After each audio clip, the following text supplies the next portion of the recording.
Alors je déclenche l'appareil là pour cette séquence. Il y a toutes les photos qui précèdent. Là, il y en a au moins 500 qui sont à monter avant le moment où là je déclenche. Car c'est extraordinaire. C'est vraiment un bienfait, une réalisation parfaite à base de nuages, avec même une petite moustache qui est là. Alors ça, c'est prodigieux. Et donc je disais que ce qui est formidable, c'est avec cette activité de sentinelle du ciel, d'archiveur de nuages, eh ben, il y a simplement en photo à appuyer sur le petit téton, là, sur le bouton de la caméra, et on obtient à chaque fois un bonus. C'est la photo en question, ou alors quand on déclenche une fois, et pas autant de fois que de photos, on reçoit un bonus qui est la photo elle-même, qui est faite de milliards de petits points. Donc c'est ça qui est extraordinaire, c'est que on reçoit beaucoup plus que ce qu'on donne comme effort. Quand je pense à ce qu'il faut comme patience pour réaliser une image, une petite image photo, non, une image dessinée, une enluminure, une miniature, avec un pinceau, et puis surtout on est obligé de se trouver dans le monde, enfin de faire un effort de vérité tel que on est ensuite dans le monde de la vérité, qui est en fait un peu le monde des nuages et de l'imagination. Mais ça prend énormément de temps de faire une image à la main, au pinceau. Tandis qu'avec la photo, eh bien, c'est appuyé sur un interrupteur. Et on le sait, c'est un jeu d'enfant, avant même d'aller à l'école. On aime appuyer sur un interrupteur et régulièrement, systématiquement, on s'amuse à éteindre, allumer, éteindre, allumer, éteindre, allumer. Et rien qu'en appuyant, et déjà en éteignant et en allumant avec un appareil avec un interrupteur de lumière, ben on déclenche une ampoule qui s'allume et qui offre elle aussi un bonus énorme, colossal en termes de photons de lumière à l'intérieur de la chambre dans laquelle on est. Ce qui signifie que la somme des personnes, des ingénieurs qui ont mis au point l'interrupteur et qui ont mis au point l'électricité, leur connaissance, leur détermination à imposer l'électricité à la lumière d'une bougie plutôt que la lumière d'une bougie, a fait ce miracle et à l'origine de ce miracle. Et donc on doit à ces personnes ces images qui nous font réaliser, et les ingénieurs aussi opticiens, qui nous font réaliser très très facilement. C'est-à-dire, là j'ai eu même simplement une fois à appuyer, j'ai déclenché une séquence vidéo dont chacune des images est faite de millions de pixels, de millions de petits points, en ne faisant qu'un seul petit point sur un appareil que j'ai simplement à porter comme on porte un enfant dans les bras au cours d'une promenade. Rien de plus facile que ça. Rien qui exige autre chose que le souci de la contemplation, de du plaisir de regarder des choses admirables, licites, même si monstrueuses, hein, même si parfois impressionnantes, voire même inquiétantes, hein, parce qu'elles pourraient l'être. Hein. Mais en réalité, c'est jamais inquiétant. Et quand c'est inquiétant, il faut se dire que c'est le contraire, puisque nous ne bénéficions pas, pour l'instant, de la possibilité de voir Atlantide en montant le variateur. Là, en ce moment, c'est sans l'usage du variateur. Hein. On a vu, là, il y a rien sur les murs. On voit pas Atlantide, peut-être en filigrane, mais il faut vraiment chercher, parce que j'ai contrasté énormément ici, donc il doit y avoir un moment où on voit un peu en filigrane, mais rien de plus. Tandis que très certainement ces mêmes nuages, si la vision d'Atlantide était allumée, enfin si le variateur était enclenché, ça serait encore plus extraordinaire.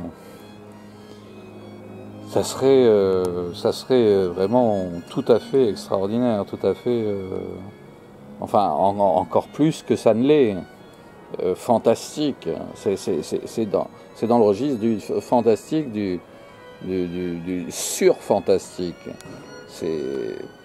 Étant donné les proportions, on a là un œil énorme dans le ciel. On voit la taille. Donc on s'aperçoit que il y a la possibilité de construire sur Terre même la tour est minuscule, hein, par rapport à ces architectures, ces structures de nuages qui sont des structures éphémères, hein, qui évoluent et qui sont des métamorphoses, à Formose, hein, si j'ose dire, dans un monde joli, hein, souvent pas seulement affreux à voir, pas seulement impressionnant. Donc là, je suis obligé de brancher l'électricité parce que c'était... Et je vais arrêter la vidéo parce que c'est la fin de celle-ci. Et je rappelle qu'il faut absolument monter les images qui précèdent le début de celle-ci. On découvrira à ce moment-là la raison pour laquelle j'ai déclenché au début de la vidéo. Et là, on s'aperçoit que la fin est pas mal non plus. Dans le genre, un grand nombre de personnages sur scène.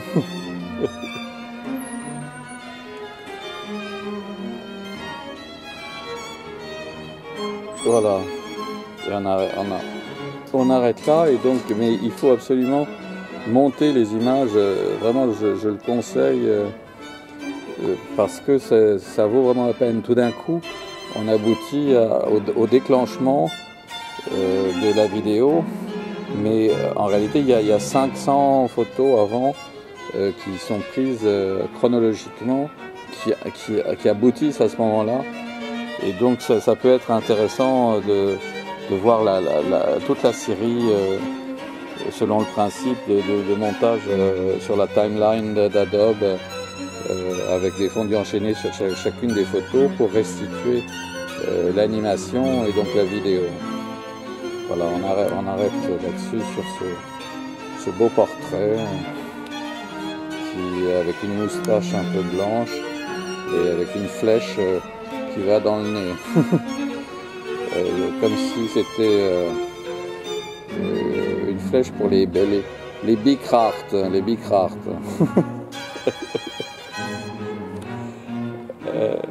Ah bah dis donc, à chaque fois, les oiseaux passent sur cette flèche, donc je vais rester un petit moment. Encore un, oh là. Mais c'est une chauve-souris. C'est une chauve-souris. Oui, c'est la chauve-souris. Tous les soirs, elle surgit à cette heure-ci et elle tourne en rond dans la cour de l'impasse des bœufs. Et donc, pourquoi pas, si on doit faire une version sans m'entendre, mettre la musique de la chauve-souris. Je crois qu'il y a une musique célèbre qui s'appelle la chauve-souris, à moins que ce soit un ballet, mais peut-être la musique du ballet qui pourrait aller avec ces petits tours de pipistrelle.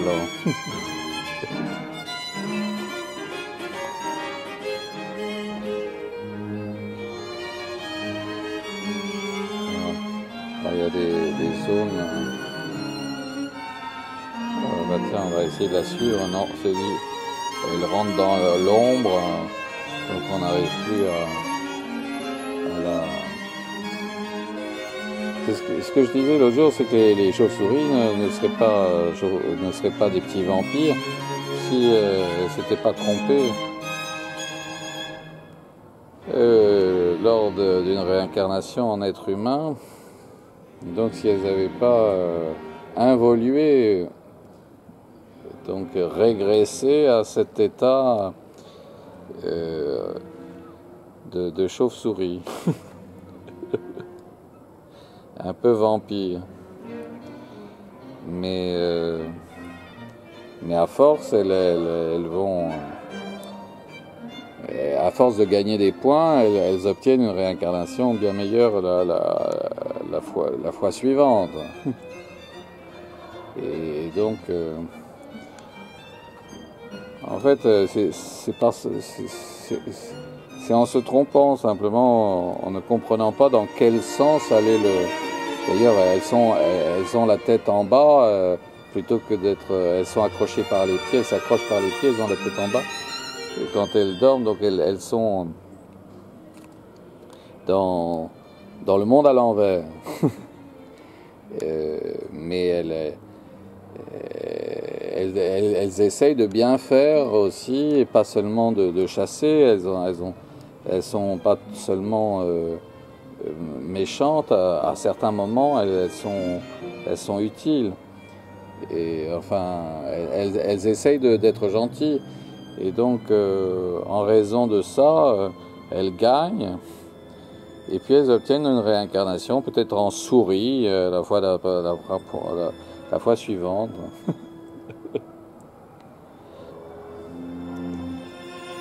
à la vie suivante. Et en attendant, elles ont inspiré un Bouddha, un grand musicien, qui a fait qu'on n'a pas envie spécialement de les tuer, de les considérer seulement des parasites. Ce qui est seulement à certains moments, quand elles mangent par exemple les grenouilles, c'est pas très intelligent de leur part, mais bon, elles sont contraintes, elles sont obligées, elles sont coincées dans leur espèce. Si elles ont le choix de ne pas être gourmandes, si elles sont le moins gourmandes possible, alors elles gagnent des points et gourmandes au sens négatif du mot. Hein. Et donc elles ont une chance de revenir du côté de l'être humain, mais après un grand nombre de réincarnations. Elles doivent passer par le pigeon d'abord, ou par le lapin, ou par la poule, ou le mouton, ou la vache, avant d'avoir l'honneur de naître en tant que l'un des êtres humains. Voilà. Et bien votre pharaon Bouddha vous salue et j'augure une belle fin de soirée ailleurs ou une bonne